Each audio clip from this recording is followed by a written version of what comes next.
இந்த எஸ்எஸ்கே எதையோ வந்து பார்த்தீங்கன்னா நெனச்சு என்னென்னமோ பண்ணிக்கிட்டு இருந்தாரு. ஆனா கடைசில வந்து பார்த்தீங்கன்னா, இப்படி ஒரு ராங்கான ஒரு ஆன்ஸர் அவருக்கு கிடைக்கும் அப்படின்னு கொஞ்சம் கூட எதிர்பார்க்கவே இல்ல. அதாவது இத்தன நாளா நம்ம தாக்ஷாயணிக்கு தெரியக்கூடாது. தாக்ஷாயணிக்கு தெரிஞ்சா கண்டிப்பா கொன்னே போட்டுருவா.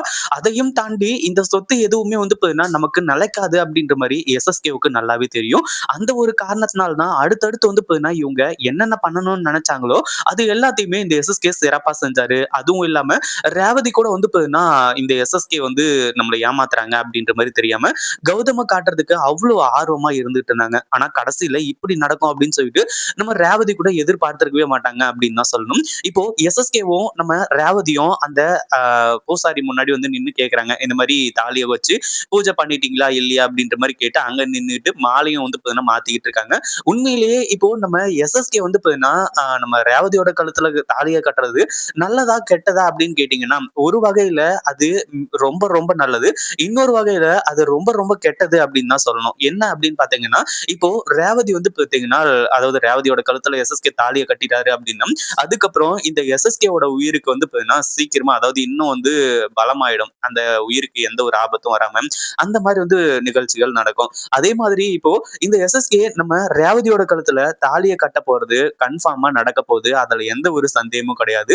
ஏன்னா, இங்க மாலையும் கழுத்துமா இருக்கிறது, அதாவது எஸ்எஸ்கே, தாக்ஷாயணி 2 பேருமே மாலையும் கழுத்துமா இருக்காங்க அப்படின்ற ஒரு விஷயத்த இப்போ நம்ம கௌதம் மட்டும் பார்க்க போறது கிடையாது. இந்த தாக்ஷாயணியும் தான் பார்க்குறாங்க. அதாவது தாக்ஷாயணிக்கு எந்த விஷயம் தெரியக்கூடாது அப்படின்ற மாரி நெனச்சாங்களோ, அந்த விஷயம் வந்து பார்த்தீங்கன்னா, இப்போ எல்லாமே தெரிஞ்சு போச்சு. அதே மாரி எஸ்எஸ்கேவ கொல்ற அளவுக்கு வந்து அ தாக்ஷாயணிக்கு தைரியமும் இருக்கு, துணிச்சலும் இருக்கு. அந்த அளவுக்கு கோவமும் இருக்கு. ஏன்னா, அந்த அளவுக்கு எந்த விஷயத்துல வேணாலும் வந்து தாக்ஷாயணி விட்டு குடுத்துருப்பாங்க. ஆனா, தன்னோட வாழ்க்கையில ஏற்கனவே ஒருத்தி வந்து பார்த்தீங்கன்னா, பங்கு போட்டுட்டு இருக்கா அப்படின்ற ஒரு விஷயத்த வந்து பார்த்தீங்கன்னா, தெரிஞ்சுக்கிட்டதுக்கு அப்புறமா உண்மையிலேயே யாரா இருந்தாலும் மன்னிக்கவே மாட்டாங்க. அந்த அளவுக்கு கோவமான ஒரு விஷயம் தான் நடக்குது. அதாவது எஸ்எஸ்கேவோட சட்டைய புடிச்சு நம்ம தாக்ஷாயணி வந்து கேள்வியா கேட்டு தள்ளுறாங்க. இப்போ தாக்ஷாயணி கிட்ட உண்மையும் சொல்ல முடியாது. அதே மாதிரி நம்ம ரேவதி கிட்ட வந்து பார்த்தீங்கன்னா, ஆ அதாவது இந்த மாரி தான் நானு உன் பையன கொல்றதுக்காக தான் இது எல்லாத்தையுமே பண்ணேன் அப்படின்ற மாரியும் சொல்ல முடியாது. இப்போ 2 பேருக்குமே அதாவது ஆ தாக்ஷாயணி கிட்ட என்ன சொல்றது? ரேவதி கிட்ட என்ன சொல்றது? அப்படின்னு சொல்லிட்டு வந்து தெரியாம முழிச்சுட்டு இருக்காங்க. இருந்தாலும் இந்த எஸ்எஸ்கே எத நினைச்சு பயந்தாரோ அது நடந்ததுனால, கண்டிப்பா அவரோட சுயரூபத்த காட்டி தான் ஆகணும். ஆனா தாக்ஷாயணி இத மன்னிக்க போறதே கிடையாது. இத்தன நாளா உங்கள நான் என்னென்னமோ நினைச்சுக்கிட்டு இருந்தேன். ஆனா இவ்ளோ கேவலமான மனுஷனா நீங்க இருப்பீங்க அப்படின்னு நான் கொஞ்சம் கூட எதிர்பார்க்கல அப்படின்ற மாரி சொல்லி, எஸ்எஸ்கேவோட சட்டைய புடிச்சு, இனிமே இந்த சொத்து, பத்துன்னு எதுவுமே உங்களது கிடையாது அப்படின்ற மாரி சொல்லி, எஸ்எஸ்கேவ நம்ம தாக்ஷாயணி வந்து பார்த்தீங்கன்னா கை கழுவிடுறாங்க. அதே மாதிரி இதுக்கப்புறம் எஸ்எஸ்கேவுக்கு வேற வழியே கிடையாது.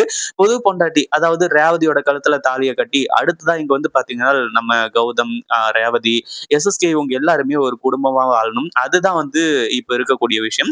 உண்மையிலேயே இப்படி நடந்துச்சுன்னா எப்படி இருக்கும்? அதாவது தாக்ஷாயணிக்கு உண்மை தெரிஞ்சு, இந்த எஸ்எஸ்கேவ வந்து வேணாம் அப்படின்னு சொல்லிட்டு விரட்டிட்டாங்க அப்படின்னா எப்படி இருக்கும் அப்படின்றத கமெண்ட் பண்ணுங்க. இந்த வீடியோ பிடிச்சிருந்தா லைக் பண்ணுங்க, ஷேர் பண்ணுங்க. இப்பதான் நம்ம சேனலுக்கு ஃபர்ஸ்ட் டைம் வரீங்க அப்படின்னா, கீழ இருக்க சப்ஸ்கிரைப் பட்டன பிரஸ் பண்ணிக்கோங்க.